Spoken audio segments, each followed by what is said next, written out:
मैं अपने वाणी को विराम देता हूं। धन्यवाद। सुश्री बांसुरी स्वराज। धन्यवाद अध्यक्ष जी। मैं the public examinations prevention of unfair means amendment bill 2026 के सपोर्ट में खड़ी हुई हूं। अध्यक्ष जी, ये एक ट्रांसफॉर्मेटिव अमेंडमेंट है। इसकी न केवल आवश्यकता है बल्कि ये आज के समय की मांग भी है और इस अमेंडमेंट को लाना आदरणीय प्रधानमंत्री श्री नरेंद्र मोदी जी की संवेदनशीलता और उनकी जिम्मेदाराना सरकार का प्रमाण है। अध्यक्ष जी, जब एक कॉम्पिटिटिव एग्जामिनेशन कॉम्प्रोमाइज होता है तो उसका असर केवल उस कैंडिडेट पे नहीं होता जिसका भाग्य दांव पर लग जाता है। इसका असर तो उस उनींदी मां पर भी होता है जो सुबह 4 बजे गर्म दूध और भीगे हुए बादाम अपने बच्चे को खिलाती है। उसका असर उस पिता पर भी होता है जो अपनी इच्छाओं का त्याग कर कर उस बच्चे की फीस भरता है। स्वयं प्रधानमंत्री श्री नरेंद्र मोदी जी ने कहा है कि पेपर लीक एक घोर अपराध है और इसीलिए मैं यहां कहना चाहूंगी और इस सदन को आश्वासन देना चाहूंगी कि आदरणीय प्रधानमंत्री श्री नरेंद्र मोदी जी के लिए पेपर लीक को घोर पाप कहना केवल एक बयान नहीं है, ये उनकी सरकार की नीयत है। इसीलिए ये अमेंडमेंट आज यहां पर लाया गया।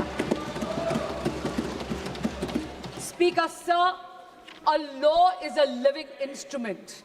It needs to evolve with the challenges that it faces. And in a democracy as complex as ours, in a democracy as large as ours, an examination is definitely the truest, most meritocratic ritual.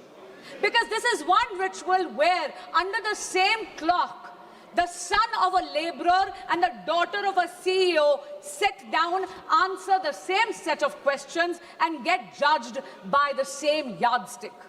When such a ritual, such an examination is compromised, what gets diluted is a very holy covenant. A covenant that binds the most striving children of India. A quiet promise that in India, effort and merit alone shall prevail. अध्यक्ष जी, आज परीक्षा mafia संगठित हो गया है, cross state criminal network बन गया है और ये बिल, ये जो संशोधन आज लाया गया है, ये ज्यूरिसडिक्शन की उलझन को सुलझाता है, उसको समाप्त ही कर देता है। क्योंकि इस बिल में ये प्रावधान है कि केंद्र सरकार एक स्पेशल टास्क फोर्स का गठन कर सकती है इन्वेस्टिगेशन के लिए और एक बार जांच शुरू हुई तो घड़ी की गिनती चलने लगती है न्याय के पक्ष में। क्यों? क्योंकि ये बिल ये प्रावधान भी देता है कि हर स्टेट और हर यूनियन टेरिटरी में एक स्पेशल फास्ट ट्रैक कोर्ट का गठन हो। यही नहीं, इन्वेस्टिगेशन एजेंसीज को ये बिल ये कहता है कि आपको मात्र 2 महीने के अंदर अंदर पूरी की पूरी प्रक्रिया समाप्त करनी है और जो फास्ट ट्रैक कोर्ट है उसको पूरा का पूरा ट्रायल 3 महीने के भीतर भीतर खत्म कर कर अपना फैसला देना है। डे टू डे ट्रायल के साथ साथ ये भी प्रावधान इस संशोधन में दिया गया है कि स्पेशल पब्लिक प्रोसिक्यूटर्स अपॉइंट करे जाएंगे। उनका एकमात्र काम होगा केवल और केवल इस प्रकार के मुकदमों की पैरवी करना और किसी भी प्रकार की अननेसेसरी एडजर्नमेंट कोर्ट नहीं देगा।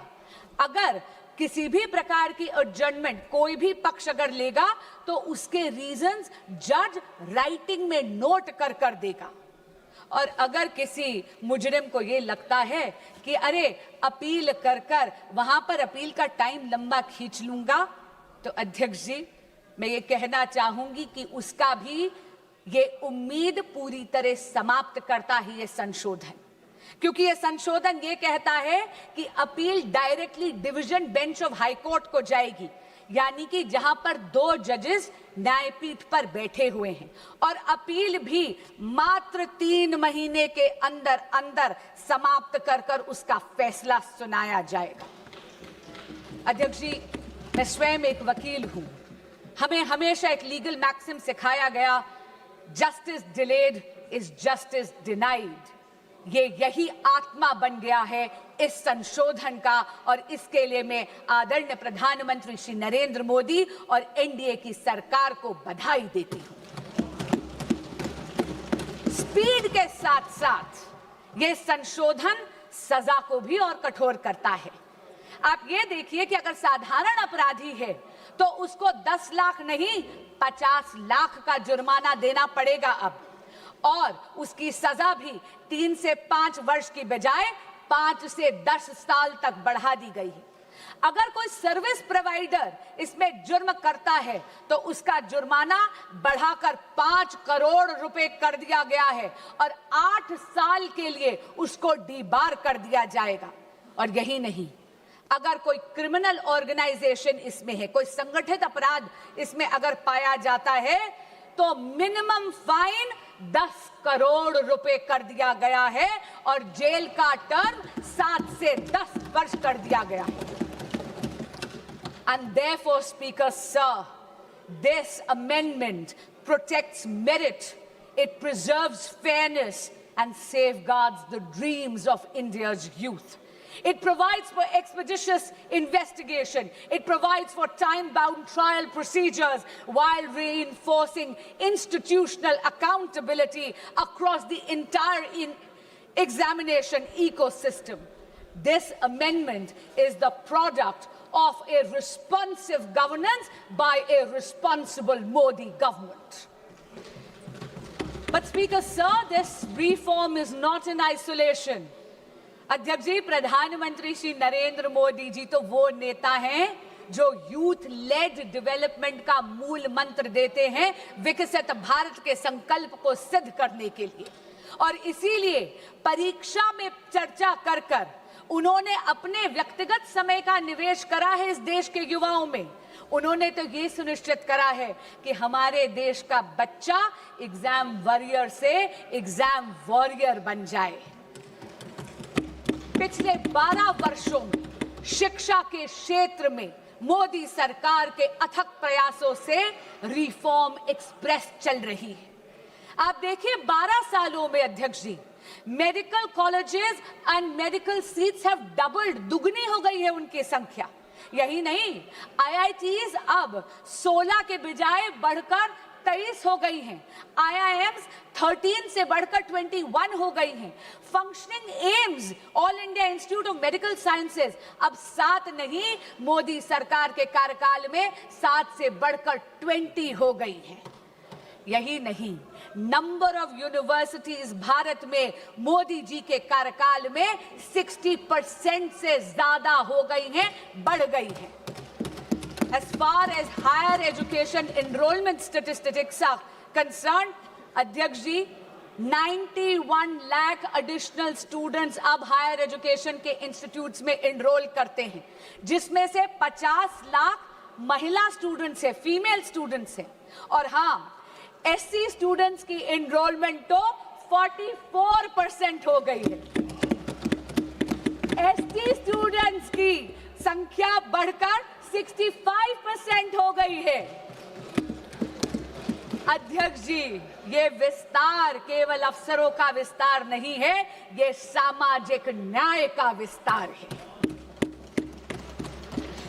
लेकिन मोदी सरकार ने रिफॉर्म्स को केवल इंस्टीट्यूशंस तक सीमित नहीं रखा, डिजिटाइज कर कर ये सुनिश्चित कर दिया कि दीक्षा के माध्यम से एजुकेशन हर बच्चे के मोबाइल फोन तक पहुंच जाए। ईट पाठशाला के माध्यम से पूरी की पूरी लाइब्रेरी अब बच्चों की हथेली में है। CUET जैसा एडमिशन प्रोसेस के लिए एग्जामिनेशन लाकर एडमिशन प्रोसेस को और ज्यादा पारदर्शी यानी ट्रांसपेरेंट बना दिया। और NEP 2020 में भारत की एजुकेशन सिस्टम को रिजिड स्ट्रीम से मुक्त कर दिया गया है। यदि कोई स्टूडेंट बायोलॉजी के साथ साथ म्यूजिक पढ़ना चाहता है तो उसको अब अपनी प्रतिभा में किसी एक सब्जेक्ट का चयन करने की जरूरत नहीं है, क्योंकि नरेंद्र मोदी जी ने यह सुनिश्चित कर दिया है कि प्रतिभा ना परिस्थितियों की अधीन होनी चाहिए और ना ही एजुकेशन स्ट्रीम्स की मोहताज। अध्यक्ष जी, जब अफसरों का विस्तार होता है तो उसके साथ साथ उन अफसरों की निष्पक्षता भी सुनिश्चित करनी अनिवार्य है। ये अमेंडमेंट बिल 2026 का यही सुनिश्चित करता है। अध्यक्ष जी, इस सदन में पिछले 2 वर्षों से मैंने देखा है कि बहस तथ्यों पर होनी चाहिए, बहस नैरेटिव पे नहीं होनी चाहिए, बहस प्रमाणों पर होनी चाहिए, बहस पूर्वाग्रह पर नहीं होनी चाहिए। इसीलिए मैं ये जरूर कहना चाहूंगी आपके माध्यम से विपक्ष के साथियों को, सबसे पहली बात तो बेल सरकार नहीं, इस देश का कोर्ट देता है और लोकतंत्र में judiciary is independent of the executive and the legislature. दूसरी बात मैं ये कहना चाहूंगी, कांग्रेस के साथी और विपक्ष के कुछ साथी एक नैरेटिव बिल्ड करने की कोशिश कर रहे हैं, जैसे कि पेपर लीक की समस्या, एग्जाम कॉम्प्रोमाइजिंग की समस्या केवल और केवल 2014 के बाद पैदा हुई है। अध्यक्ष जी, मीडिया की रिपोर्टों का अगर हम सच माने तो विपक्षी दलों के जहां जहां पर शासित राज्य हैं और पिछले जब 1 दशक था, जब 2014 से पहले कांग्रेस लेड यूपीए सरकार था, तब 1 नहीं 2 नहीं बल्कि टोटल 22 बार पेपर लीक होकर कैंसिल करने पड़े। उनमें से कांग्रेस लेड यूपीए सरकार के अधिकार क्षेत्र में आने वाले 6 ऐसे एग्जामिनेशंस हैं जो सीधा केंद्र सरकार के नीचे आते थे। अध्यक्ष ji, AIIMS PG examination 2006, ICAI CPT examination 2007, CLAT 2009, Railway Recruitment Board examination 2009, AIEEE 2011, SSC CGL examination 2013, ये सारी की सारी पेपर लीक तब थी जब विपक्षी दल सत्ता में था, यानी कांग्रेस लेड यूपीए गवर्नमेंट थी। अब मैं राज्यों के कुछ आंकड़े आपको देना चाहूंगी। राजस्थान में जब कांग्रेस की सरकार थी तो REET, RPSC, senior teacher recruitment, police constable examination recruitment, forest guard recruitment, CHMO recruitment exams leak हुए।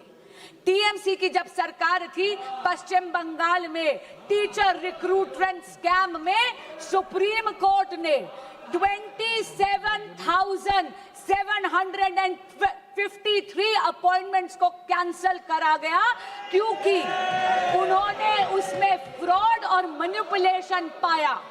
यही नहीं, जब बीआरएस की सरकार थी तेलंगाना में तो टीएसपीएससी पेपर का लीक हुआ। उत्तर प्रदेश में जब सपा की सरकार थी तो police constable recruitment paper leak हुआ। तब तो सॉल्वर गैंग्स और ऑर्गेनाइज्ड एग्जाम फ्रॉड के गैंग्स वहां ऑपरेट करते थे। और हाल ही में पंजाब में, ये तो इसी साल की बात कर रही हूं, फार्मेसी ऑफिसर रिक्रूटमेंट एग्जामिनेशन में तो हाई टेक यानी ब्लूटूथ का इस्तेमाल कर उस पेपर को कॉम्प्रोमाइज करना गया। पर मैं पूछना चाहती हूं, इससे पहले कि विपक्ष मुझ पर यह इल्जाम लगाए that I am talking about whataboutery, this is not about whataboutery, but I am calling out the opposition on its selective outrage. मैं पूछना चाहती हूं विपक्ष से कि अगर ये सिद्धांत की लड़ाई है तो सिद्धांत सरकार देख के बदल कैसे जाता है। मैं पूछना चाहती हूं कि अभी खड़े होकर इन्होंने तत्कालीन केंद्रीय शिक्षा मंत्री की बात करी, क्या माननीय गौरव गोगोई जी ने अभी तक पंजाब के एजुकेशन मिनिस्टर का इस्तीफा मांगा है या नहीं? यही बात नहीं है अध्यक्ष जी, एक सिंगल प्रोफेशनल टेस्टिंग एजेंसी की मांग पिछले 30 साल से इस देश में पेंडिंग थी। 1986 की जो नेशनल पॉलिसी थी एजुकेशन की, उसका जब प्रोग्राम ऑफ एक्शन 1992 में आया तब ये मांग उभर कर आई। इसको आईआईटी डायरेक्टर्स कमेटी ने 2010 में रीइटरेट करा, इसे दोहराया, लेकिन ये मांग इसको अनदेखा कर दिया कांग्रेस पार्टी और यूपीए ने। क्यों? क्योंकि उनको कोई फर्क नहीं पड़ रहा था कि इस देश के युवा का भविष्य कसौटी पर नहीं उखड़ रहा था। उनको कोई फर्क नहीं पड़ रहा था कि इस देश के युवा का भविष्य उसकी बलि दी जा रही थी। ये तो नरेंद्र मोदी की सरकार आई, एनडीए की सरकार आई तो 2017 में एनटीए का गठन हुआ। अध्यक्ष जी, जहां पर कांग्रेस शासित यूपीए ने पॉलिसी वैक्यूम करा, वहीं पर अगर मैं जेनजी की भाषा को बोरो करूं, then I will have to say Modi ji clocked it and provided a legislative solution. But while Narendra Modi provided an anti-paper leak law, a very robust law, which today is being even more formidable, all that the opposition did was chase political opportunism. अध्यक्ष जी, फर्क साफ है। फर्क केवल सरकार का नहीं, फर्क सोच का भी है। यूपीए का मंत्र है delay, deflect and deny. Modi का मंत्र है डिटेक्ट, डिसाइड एंड डिलीवर।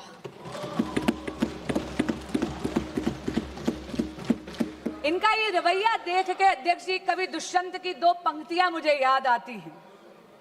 तुम्हारे पैरों के नीचे कोई जमीन नहीं है, तुम्हारे पैरों के नीचे कोई जमीन नहीं है, कमाल है कि फिर भी तुम्हें यकीन नहीं है।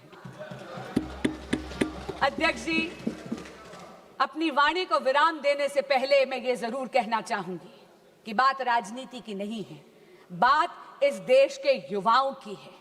और इस देश के युवाओं का भविष्य किसी भी राजनीतिक विचारधारा या दल की डिफरेंसेस से ऊपर है। और इसीलिए मैं यहां से, इस सदन के पटल से हर प्रकार के एग्जामिनेशन माफिया को चेताना चाहूंगी कि आप इस सदन के संकल्प से बड़े नहीं हैं। और आज आपके माध्यम से अपील करना चाहूंगी विपक्ष के साथियों से और सदन के एक एक सदस्य से कि सर्वसम्मति से आज इस संशोधन को पारित करिए। अब ना कोई पेपर बिकेगा, ना किसी का सपना झुकेगा। जो युवाओं के भविष्य को लूटेगा वो सलाखों के पीछे रहेगा। जय जगन्नाथ। बहुत बहुत धन्यवाद। श्री अखिलेश यादव